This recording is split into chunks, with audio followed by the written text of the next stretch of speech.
Nagbiyahe kami pababa dahil may isang matanda kaming pupuntahan at bibigyan ng konting tulong. At dahil hindi na makadaan ng motor, minabuti naming maglakad. Mahigit 1 oras at kalahati ang aming nilakad. Pababa, paakyat ang daan bago marating ang lugar kung saan nakatira si nanay.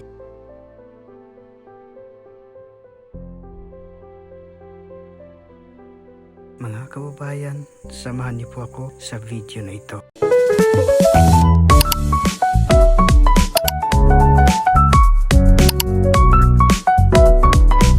Hello po mga kababayan, good morning po sa inyong lahat yan.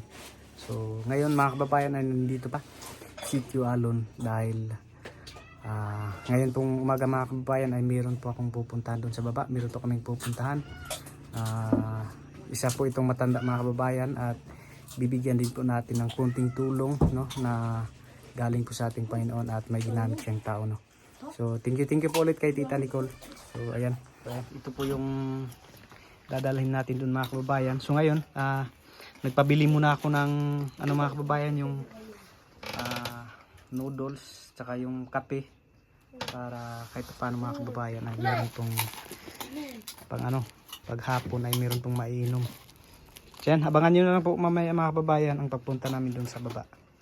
At siya nga po pala mga kababayan, no, meron nga po palang nagpapadala doon sa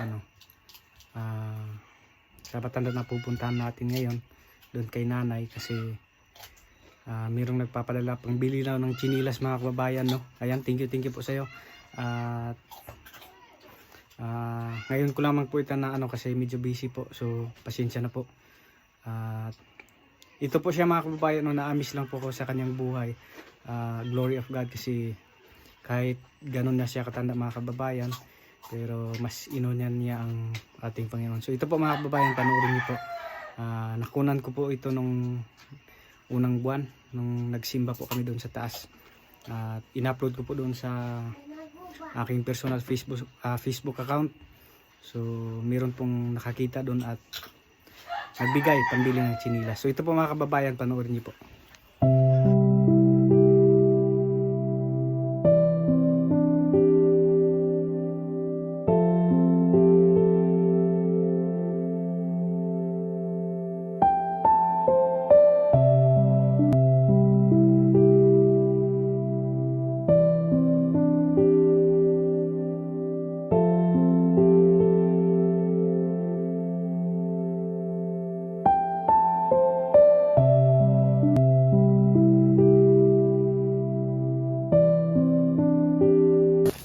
So ito na po mga kababayan yung pinabili natin. Kahit paano, no, haluan lang to ng mga gulay kasi meron naman po mga gulay dito mga kababayan. Lagay na lang natin dito sa sako. Abring padang. O ikat na pa. So bibili na lang po tayo ngayon din mga kababayan ng chinilas para Batan. Yes. So kung i-videoan ko.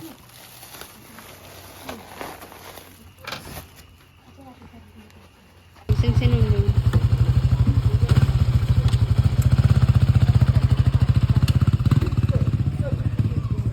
Mga kababayan, bibili muna tayo ng chinilas para kay nanay. Hindi.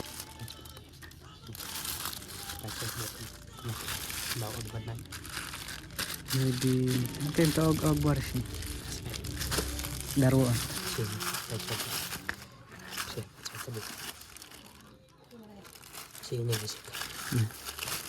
So dalawa po yung kunin po natin mga kababayan. So yun po kasi yung sa ganung sponsor. So thank you po ulit.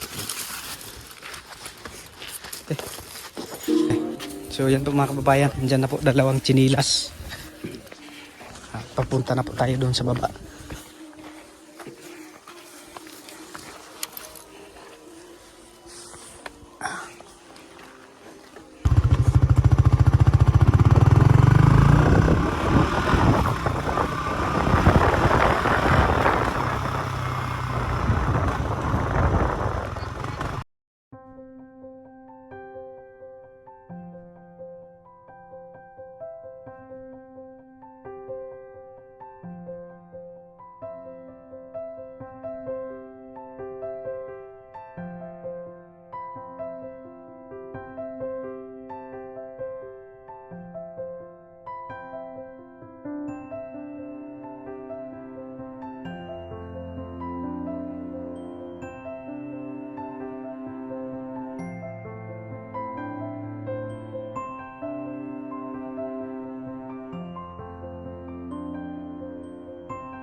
nga po pala mga kababayan, no, humihingi lang po ako ng pasensya doon sa nagpapadala na isa po sa nagbigay para pambili ng chinilas.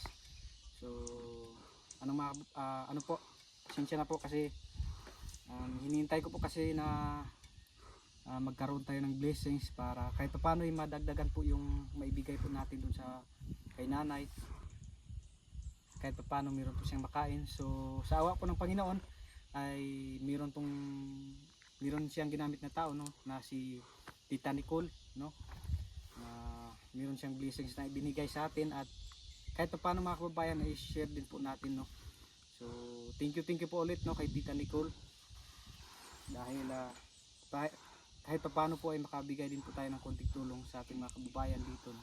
Lalong na po yung walang-wala po talaga. So ano po, yun po mga kababayan, no, nandun.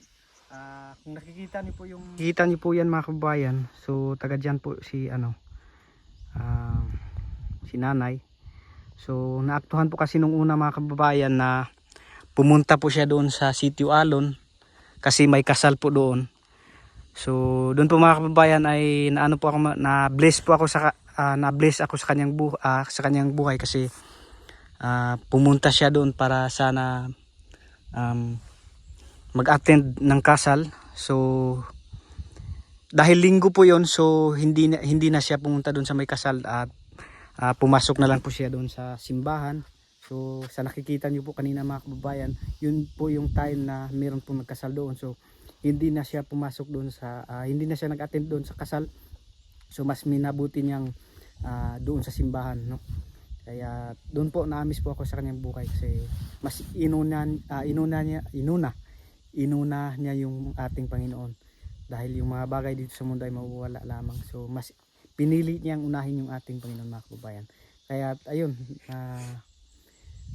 glory to God, no, na mayroong tayong blessings. Kaya naisip ko po mga kababayan, no, na kahit paano mabigyan natin ng konting blessings, no. Kung nakikita niyo po dun sa video, grabe po talaga yung kanyang dalangin. Hindi man po natin alam, pero ang Panginoon po ang nakakaalam kung ano yung kanyang mga dalangin doon, no. So ayun po mga kababayan, at puntahan na po natin.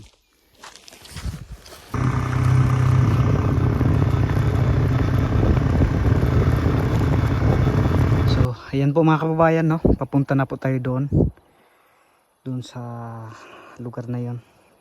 So dito po tayo dadaan, pababa doon hanggang makarating tayo doon sa may ilog. So nandun yung daan, yan, papunta po doon. So tara mga kababayan, samahan niyo po kami ngayon sa aming pagpunta doon po. So bali palitan na lang po kami sa pagbuhat nitong bugas aking pinsan po.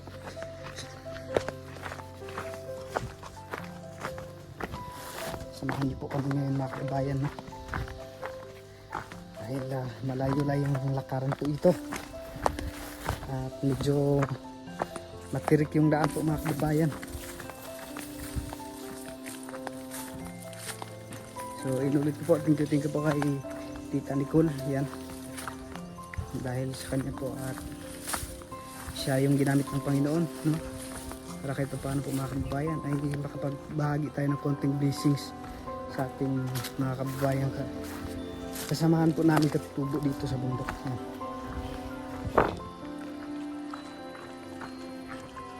So dito tayo dadaan sa may kamutihan, no?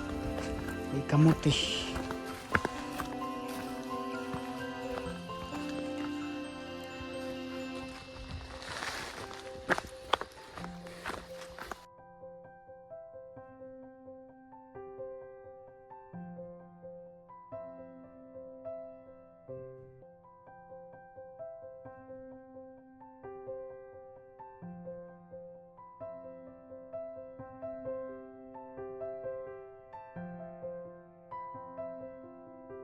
Yan, so dito na po tayo sa may kubo. Ayan. Wah.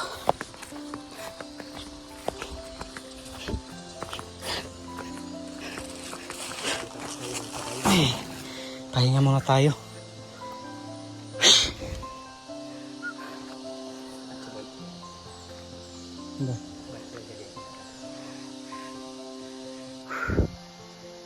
Yan. Ganito po yung view natin dito. Makikita po natin dito yun.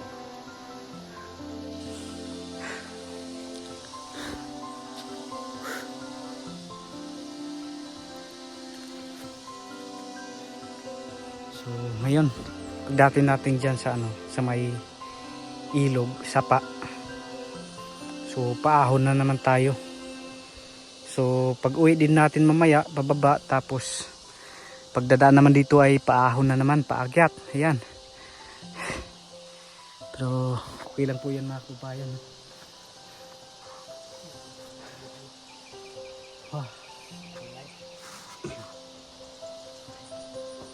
So ayan po mga kababayan.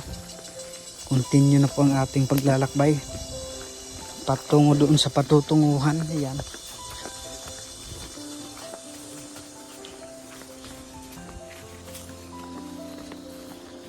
So daan na po tayo dyan sa may ilog, maliit na ilog. Aray.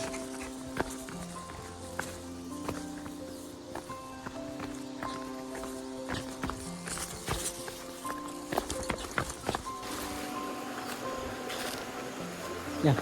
Yan. Nandito na po tayo sa may ilog mga kababayan. Ang sarap maligo. Yan.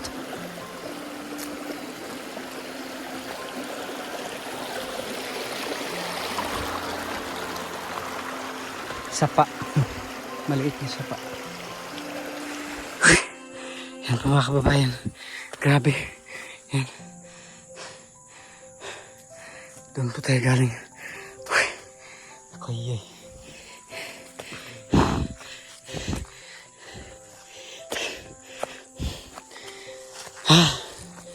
Grabe. Yan o. Doon pa tayo sa taas.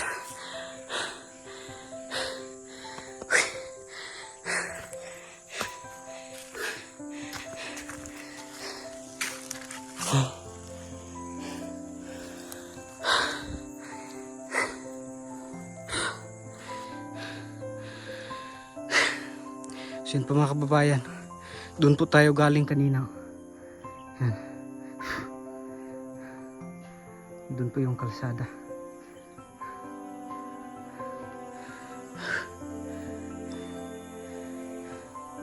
Malapit lang kung tingnan, pero kung lalakarin mo, ayan, pababa tapos paakyat, tapos mamaya pag uwi pababa tapos paakyat na naman.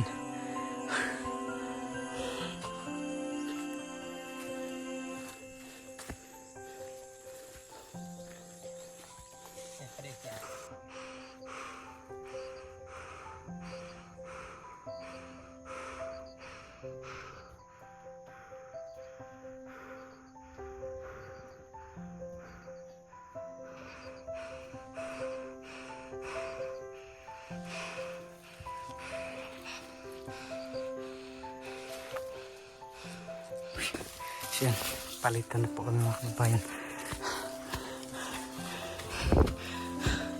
Pero kahit paano ay hindi lang kahit wala sigurong dadalhin dito eh, napapagod ka.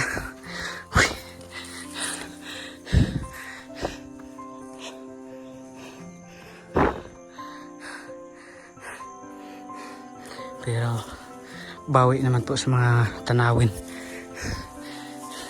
Grabe na po yung pawis natin mga kababayan. Ang lalaki na po.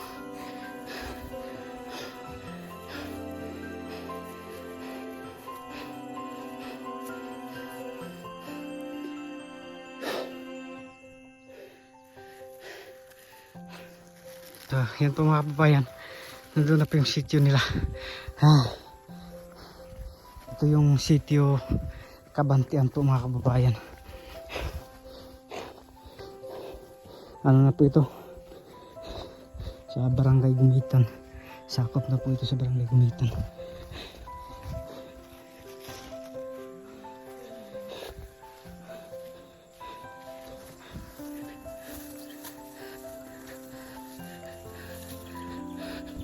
So yan po mga kababayan.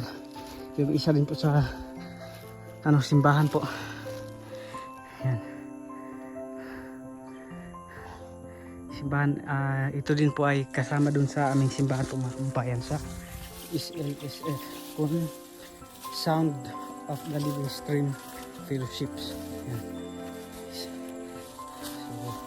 good news po, no, kahit ganito na po kalayo yung lugar, at glory to God kasi mayroon ng pasimbahan. Sabi nga po ng Panginoon na ipalaganap yung kanyang salita. So sa ngayon mga kababayan, kahit ganito na po yung lugar, kahit napakalayo, glory to God kasi meron na pong simbahan, no? Okay. Yan, so nandito na po kami mga kababayan. Kuyay. So yung bigas ay nandun po.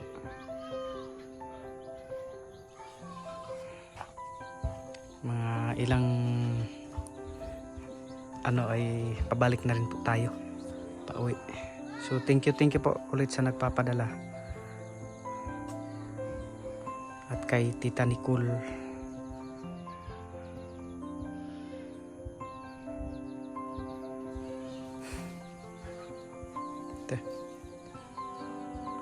So ito po yung bahay nila mga kababayan. So nandun pa po si nanay. Wala pa po dito, tinatawag ko po.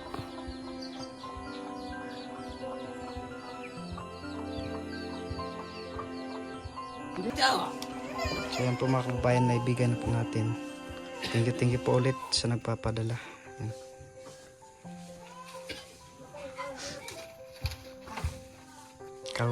So yun po mga kababayan, at hindi na po tayo nakapag-video dahil nalubat na po yung ating cellphone at ito, at pinicturean na lang po natin si nanay. Maraming salamat nga po pala sa ating Panginoon, dahil kung hindi po dahil sa kanya, hindi po mangyayari ang lahat ng to, at sa kanyang ginamit na tao na si Sir Paul. Sa lahat ng PBT members, maraming salamat po, at kay Peking Gumbay at sa inyo din po mga kababayan. So walang sawang suporta at panunod sa aming mga video. At ito lamang po sa video na ito. Maraming salamat po sa inyo. God bless us all. Bye bye.